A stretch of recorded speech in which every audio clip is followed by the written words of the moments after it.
আসসালামু আলাইকুম। আজকে আমরা রাইট ফর্ম অফ ভার্বের পার্ট 2 সম্পর্কে ধারণা নেওয়ার চেষ্টা করব। আজকে আমরা আরও নতুন 5টি রুলস সম্পর্কে ধারণা নেব। আসুন শুরু করি। Rules number 6।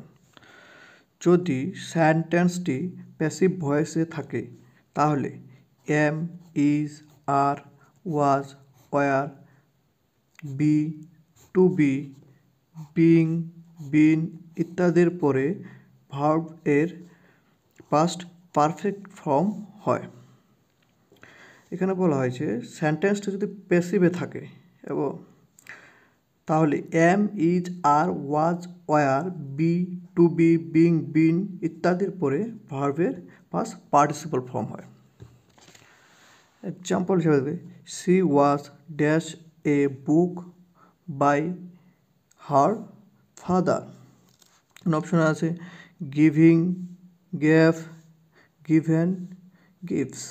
এখানে বলা আছে যে এটা দেখি যে বাই হার ফাদার, এটা কিন্তু প্যাসিভ ফর্মে আছে। যেহেতু প্যাসিভ ফর্মে আছে তাহলে এখানে বলা আছে এম, ইজ, আর, ওয়াজ, ওয়ারের পরে ভার্বটি পাস্ট পার্টিসিপল হবে। এখানে আছে ফার্স্ট পার্টিসিপল হিসাবে গিভেন। Rule number 7। কোনো কাজ অতীতকালে শুরু হয়ে বর্তমান কালেও চললে এরূপ বোঝালে ভার্বের প্রেজেন্ট পারফেক্ট কন্টিনিউয়াস টেন্স হবে। অর্থাৎ অতীতকালে কোনো কাজ শুরু হয়েছে বর্তমানেও চলছে এমন হলে প্রেজেন্ট পারফেক্ট কন্টিনিউয়াস টেন্স হবে। Example they dash the canal for a week. এখানে আছে dug are digging, have been digging. কী বলা আছে? এটা কাজটা কিন্তু পাস্টে শুরু হয়েছে এবং বর্তমানেও 1 সপ্তাহ ধরে চলবে, তাই হবে past perfect continuous have been digging.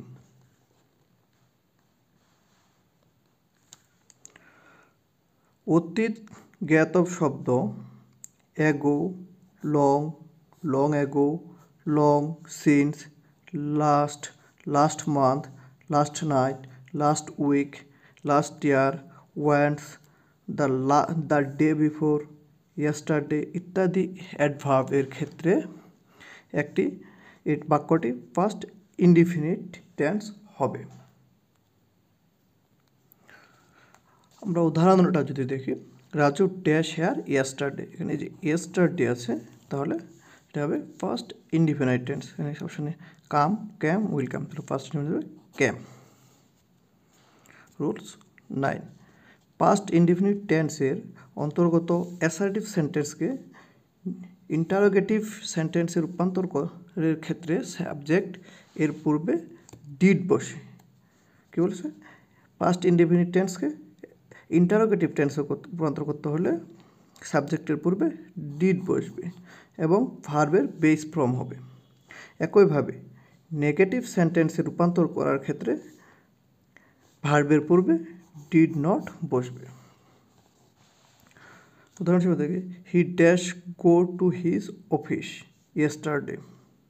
Option আছে he does not, did not, do not. তাহলে এখানে হবে ইয়েস্টারডে, তাহলে হবে ডিড নট। এবং সর্বশেষ 10। It is time, it is high টাইমের পরে সাবজেক্ট থাকলে ভার্বটি পাস্ট ফর্মে হবে এবং সাবজেক্ট না থাকলে বিয়ার ইনডিফিনিট হবে। এখানে ইনফিনিটিভ হবে। এখানে ইনফিনিটিভ একটি টার্ম আসছে। ইনফিনিটিভ হচ্ছে টু প্লাস ভার্ব। যখন টু প্লাস ভার্ব বসে তখন সেটাকে ইনফিনিটিভ বসে। তাহলে এখানে যখন সাবজেক্ট থাকবে তখন ভার্বের বেস ফর্ম পাস্ট ফর্ম হবে, আর যদি সাবজেক্ট না থাকে তাহলে ইনফিনিটিভ হবে। Example it is time I dash my medicine. তো এখানে আছে ইট ইজ টাইম, তাহলে এবং এরপরে সাবজেক্ট হিসাবে আই আছে। তাহলে আমরা এখানে কী বসাবো? পাস্ট ফর্ম বসাবো। পাস্ট ফর্ম জানে কী আছে? টুক। ধন্যবাদ সবাইকে। পরবর্তীতে আমরা রাইট ফর্ম ভার্বে আরও নতুন কিছু রুলস নিয়ে আলোচনা করব। ধন্যবাদ সবাইকে।